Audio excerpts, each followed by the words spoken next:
نحمده ونصلي على رسوله الكريم أما بعد فأعوذ بالله من الشيطان الرجيم بسم الله الرحمن الرحيم لقد جاءكم رسول من أنفسكم عزيز عليه ما عنتم حريص عليكم بالمؤمنين رؤوف رحيم فإن تولوا فقل حسبي الله لا إله إلا هو عليه توكلت وهو رب العرش العظيم صدق الله مولانا العظيم. محترم بزرگوں، آج کی تراویح میں بھی سوا پارے کی تلاوت کی گئی ہے اور آج تک ہماری تراویح میں 11.25 پارے مکمل ہوئے اور آج کی تراویح میں سورۃ التوبہ کا آخری حصہ تلاوت کیا گیا ہے اور پھر سورہ یونس مکمل تلاوت کی گئی ہے. اس کے بعد سورہ ہود کا شروع کا کچھ حصہ پڑھا گیا ہے. سورۃ التوبہ سے متعلق چند ضروری باتیں کل آپ کی خدمت میں پیش کی گئی تھی. اس میں ایک بات یہ رہ گئی کہ قرآن کریم کی کل 114 سورتیں ہیں اور آپ قرآن کریم کھول کر دیکھیں تو ہر سورت کے شروع میں بسم اللہ الرحمن الرحیم لکھی ہوئی ہے، لیکن سورۃ التوبہ جس کو سورۃ البراءۃ بھی کہا جاتا ہے اس کے شروع میں بسم اللہ الرحمن الرحیم نہیں لکھی گئی. اس کے شروع میں بسم اللہ الرحمن الرحیم نہ لکھنے کی حکمت کیا ہے، سبب کیا ہے؟ حکمت الگ ہے، سبب الگ ہے. حضرت علی رضی اللہ تعالی عنہ نے سورۃ التوبہ کے شروع میں بسم اللہ الرحمن الرحیم نہ لکھنے کی حکمت بیان کی. وہ یہ ہے کہ بسم اللہ الرحمن الرحیم میں اللہ کی صفت رحمت کا بیان ہے. اللہ بڑے مہربان ہیں، نہایت رحم کرنے والے ہیں. ان صفات میں اللہ کی شفقت اور رحمت غالب ہے. لیکن سورۃ التوبہ کی شروع کی جو آیت ہے اس میں براءۃ من اللہ ورسولہ، اللہ کی طرف سے براءت کا اعلان، بیزاری کا اعلان. اللہ کی طرف سے براءت اور بیزاری میں سزا کا پہلو ہے، غصے کا پہلو ہے. مہربانی اور سزا دونوں جمع نہیں ہو سکتے. رحمت اور غصہ دونوں جمع نہیں ہو سکتے. اس لیے سورۃ البراءۃ کے شروع میں بسم اللہ الرحمن الرحیم نہیں لکھی گئی. یہ حکمت ہے، وجہ اور سبب نہیں. اصل سبب کیا ہے بسم اللہ الرحمن الرحیم اس کے شروع میں نہ لکھنے کی؟ اس کا اصل سبب حضرت عثمان رضی اللہ تعالیٰ عنہ نے بیان کیا، کیونکہ عثمان رضی اللہ تعالیٰ عنہ نے ہی موجودہ قرآن کریم کو جمع فرمایا ہے. جامع القرآن ہے قرآن کریم کو موجودہ ترتیب پر جمع فرمانے والے صحابی عثمان رضی اللہ تعالیٰ. جب انہوں نے موجودہ ترتیب پر قرآن کریم کو جمع کر دیا تو مسلمانوں نے عثمان رضی اللہ تعالیٰ عنہ سے پوچھا، حضرت آپ نے ہر سورت کے شروع میں بسم اللہ الرحمن الرحیم لکھوائی ہے، لیکن سورۃ التوبہ سورۃ البراءۃ کے شروع میں بسم اللہ الرحمن الرحیم کیوں نہیں لکھوائی؟ حضرت عثمان رضی اللہ تعالیٰ عنہ نے جواب دیا، اس لیے کہ نبی کریم صلی اللہ علیہ وسلم نے سورۃ التوبہ کے شروع میں نہ تو بسم اللہ لکھوائی ہے اور نہ بتائی ہے. آپ اس سے اندازہ لگا سکتے ہیں کہ حضرات صحابہ نے اس دین کو نبی کریم صلی اللہ علیہ وسلم سے جیسے لیا تھا ویسے ہی محفوظ رکھا، اور جو کا تو من وعن آگے امت تک پہنچایا۔ سوچئے 113 سورتوں کی شروع میں بسم اللہ ہے۔ وہ جیسا آپ جیسا کوئی آدمی ہوتا تو اندر جی نعوذ باللہ نبی بھول گیا کہ بتانا، اتنے سورتوں کی شروع بتا ہی نہیں کیا، یہاں ایک جگہ بتانا بھول گئے، یہاں بھی لکھ ڈالو، یہاں بھی پڑھ لو، بول سکتے نہیں بول سکتے؟ ہمارے ساتھ کیا مسلمان صحابہ کا بڑا احسان ہے امت کا، انہوں نے دین کو محفوظ رکھا اور امانت کے طور پر آگے امت تک پہنچایا۔ چونکہ نبی نے نہیں لکھوایا بسم اللہ اور نہیں بتایا، اس لیے عثمان رضی اللہ تعالیٰ عنہ نے سورۃ البراءۃ کے شروع میں بسم اللہ الرحمن الرحیم نہیں لکھوائی۔ علماء احناف فرماتے ہیں بسم اللہ الرحمن الرحیم ایک تو وہ ہے جو سورہ نمل میں ہے، وَإِنَّهُ مِن سُلَيْمَانَ وَإِنَّهُ بِسْمِ اللَّهِ الرَّحْمَنِ الرَّحِيمِ، یہ تو سورہ نمل کی آیت ہے۔ اور ایک بسم اللہ وہ ہے جو ہر سورت کے شروع میں، ہر سورت کے شروع میں جو بسم اللہ ہے وہ اس سورت کا حصہ نہیں ہے، اس سورت کا جز نہیں ہے، بلکہ پورے قرآن کی ایک آیت ہے۔ ہر سورت کے شروع میں جو بسم اللہ الرحمن الرحیم ہے وہ خاص طور پر اس سورت کا حصہ نہیں، اس سورت کا جز نہیں کہ وہ آیت نہیں پڑھے تو سورت ناقص رہتی ہے، مکمل نہیں ہوتی، ایسا نہیں ہے، بلکہ سورتوں کے درمیان میں فصل کرنے کے لیے جو بسم اللہ الرحمن الرحیم لکھی گئی ہے، پڑھی جاتی ہے، یہ قرآن کریم کی ایک آیت ہے۔ چنانچہ ام سلمہ رضی اللہ تعالیٰ عنہ جو ازواج مطہرات میں سے ہیں، مومنین کی ماؤں میں سے ہیں، وہ فرماتی ہیں کہ نبی کریم صلی اللہ علیہ وسلم نے ارشاد فرمایا انزلت البسملۃ للفصل بین السور، کہ اللہ کی طرف سے بسم اللہ الرحمن الرحیم کو ایک مستقل آیت کے طور پر اتارا گیا ہے۔ کیوں اتارا گیا؟ سورتوں کے درمیان فصل اور جدائی کرنے کے لیے، کہ پہلی سورت یہاں ختم ہو گئی ہے، اس کے بعد دوسری سورت شروع ہو رہی ہے، اس بات کی علامت کے طور پر یہ بسم اللہ الرحمن الرحیم اللہ کی طرف سے نازل کی گئی ہے اور یہ علامت کے طور پر لکھی گئی ہے۔ اب سورۃ التوبہ کے شروع میں بسم اللہ پڑھنا یا نہیں پڑھنا، مسئلہ آپ سمجھ لیں۔ اگر کوئی شخص قرآن کی تلاوت سورۃ التوبہ ہی سے شروع کر رہا ہے، وہیں سے شروع کر رہا ہے، تو اسے اعوذ باللہ بھی پڑھنا ہے، بسم اللہ بھی پڑھنا ہے۔ کیوں؟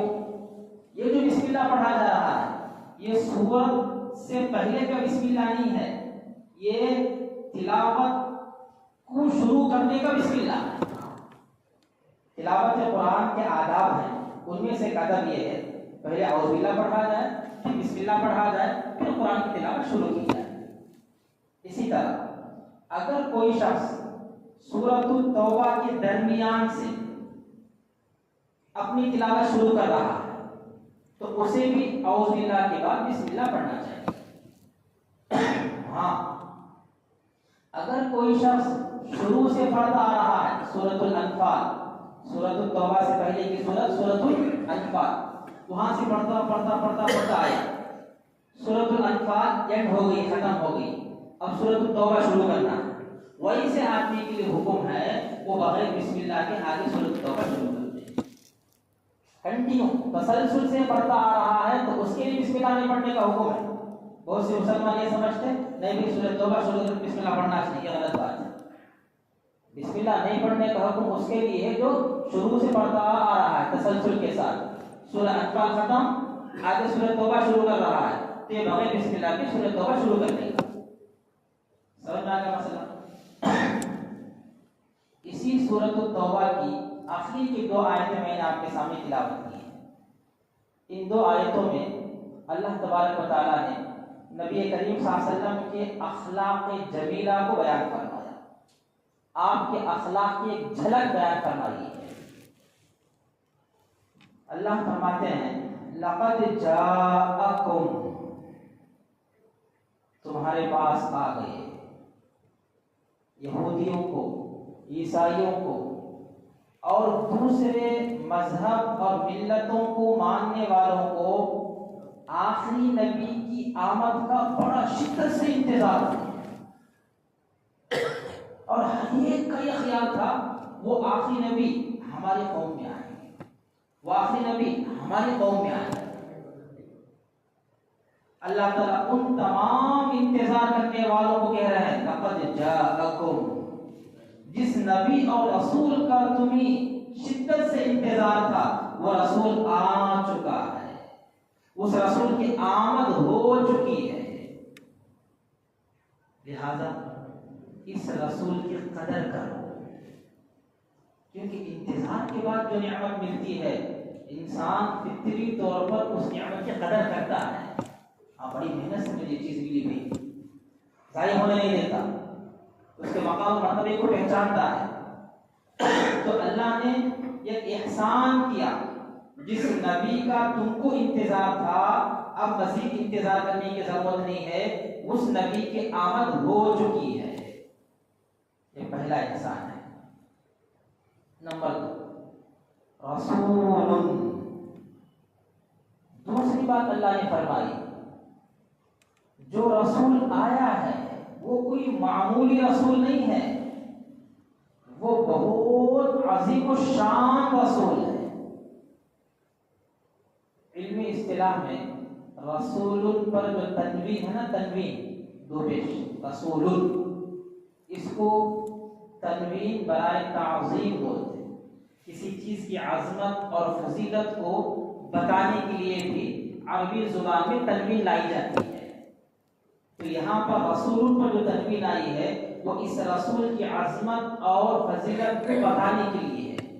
وہ اللہ فرماتے ہیں وہ رسول جس کی آمد کا تم کو انتظار تھا وہ آ تو چکا ہے، لیکن اس رسول کی عظمت کو پہچانو، وہ بہت عظیم الشان رسول ہے، بہت فضیلتوں والا رسول ہے۔ اسی لیے میرا اور آپ کا ایمان ہے ہمارے نبی صرف نبی نہیں ہے، خاتم النبیین ہے، نبی الانبیاء، سید الانبیاء، یہی ہے رسول۔ تیسری بات اللہ نے فرمائی من انفسکم، تمہارے پاس عظیم الشان رسول آیا، کہاں سے آیا؟ تمہیں میں سے آیا ہے۔ یہ خطاب ہے اہل عرب کو، عرب میں سے اللہ نے رسول کو مبعوث فرمایا ہے۔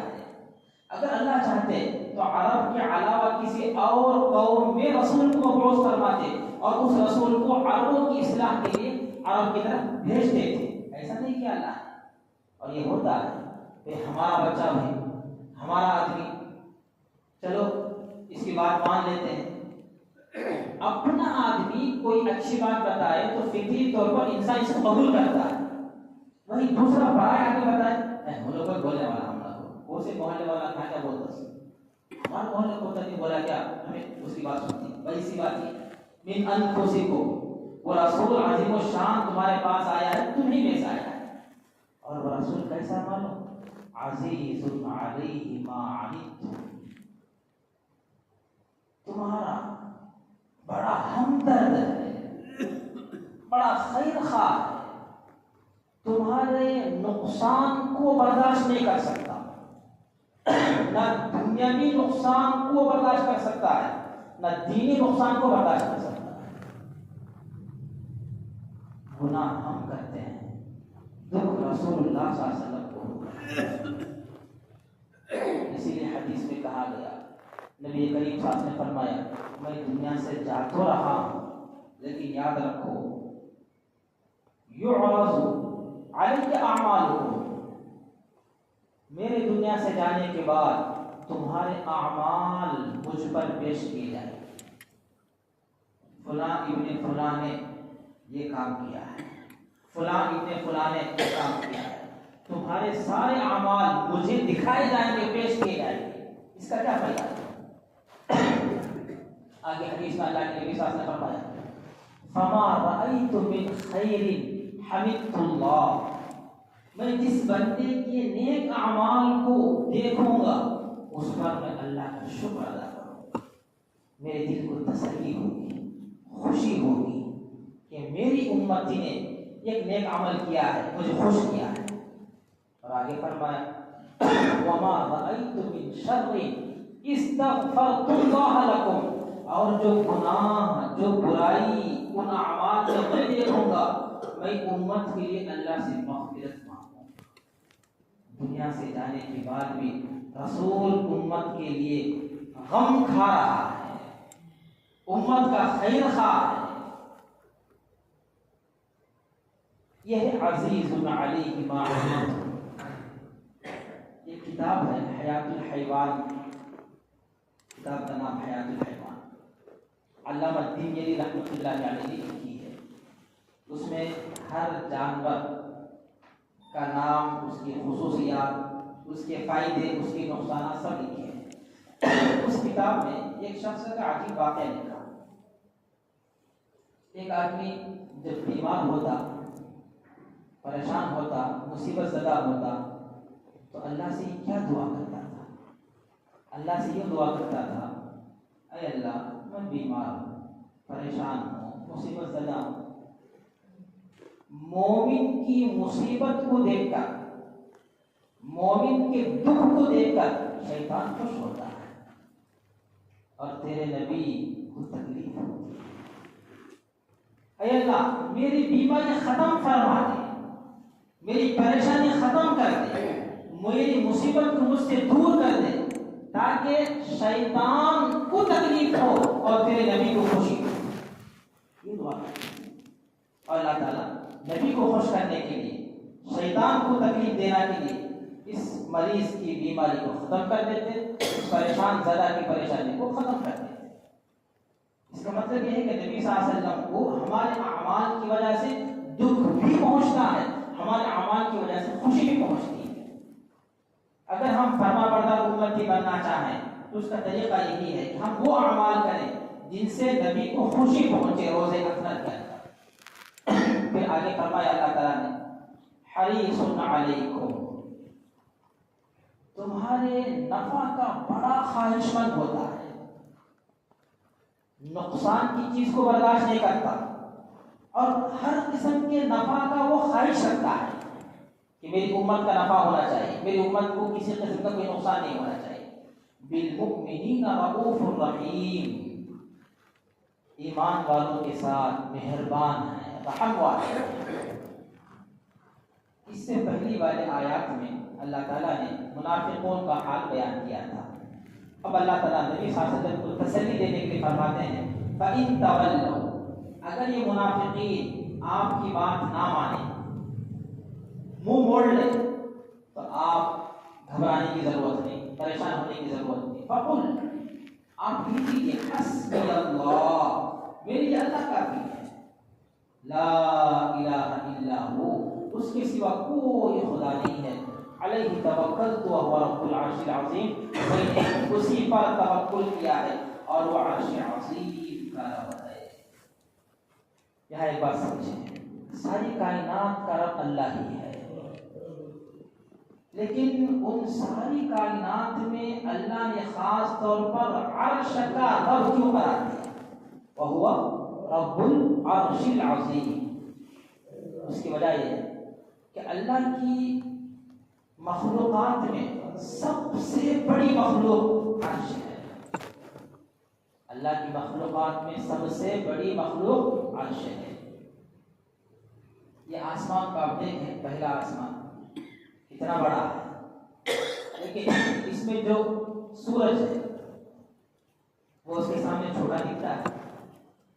اسی طرح پہلا آسمان دوسرے آسمان کے سامنے چھوٹا، دوسرا آسمان تیسرے آسمان کے سامنے چھوٹا، اس طرح چھٹا آسمان ساتویں آسمان کے سامنے چھوٹا ہوتا ہے۔ اور پھر یہ ساتوں آسمان کا مجموعہ ٹوٹل کرسی کے سامنے، وسیع کرسیہ السماوات والارض، آیت الکرسی جو کرسی ہے وہ کرسی، کرسی کے سامنے چھوٹی اور معمولی ہے، اور کرسی عرش الہی کے سامنے اتنی چھوٹی ہے، حدیث میں اس کو مثال سے سمجھایا، ایک بڑا جنگل ہو اور اس جنگل میں چھوٹی انگوٹھی ڈال دی جائے. اتنا بڑا جنگل سمجھ لو یہ عرش ہے اور اس کے اندر جو چھوٹی سی انگوٹھی پڑی ہوئی ہے یہ کرسی ہے. اتنی بڑی عظمت ہے عرش کی. اس لیے اللہ تعالیٰ نے عرش کا تذکرہ کیا وَهُوَ رَبُّ الْعَرْشِ الْعَظِيمِ. حضرت ابو الدرداء رضی اللہ تعالیٰ فرماتے ہیں کہ جو شخص نبی کریم صلی اللہ علیہ وسلم نے فرمایا جو شخص صبح اور شام کو 7 مرتبہ یہ آیت پڑھ لے حسبی اللہ لا الہ الا هو علیہ توکلت وهو رب العرش العظیم، صبح کو 7 مرتبہ اور شام کو 7 مرتبہ، تو اللہ تعالیٰ اس کے رنج اور غم کو ختم فرماتے ہیں اور اس کے تمام کاموں کو اللہ تعالیٰ آسان فرما دیتے ہیں. اللہ تعالیٰ ہم سب کو عمل کی توفیق عطا فرمائے اور قرآن کا صحیح فہم نصیب فرمائے. آمین ثم آمین. وآخر دعوانا الحمدللہ.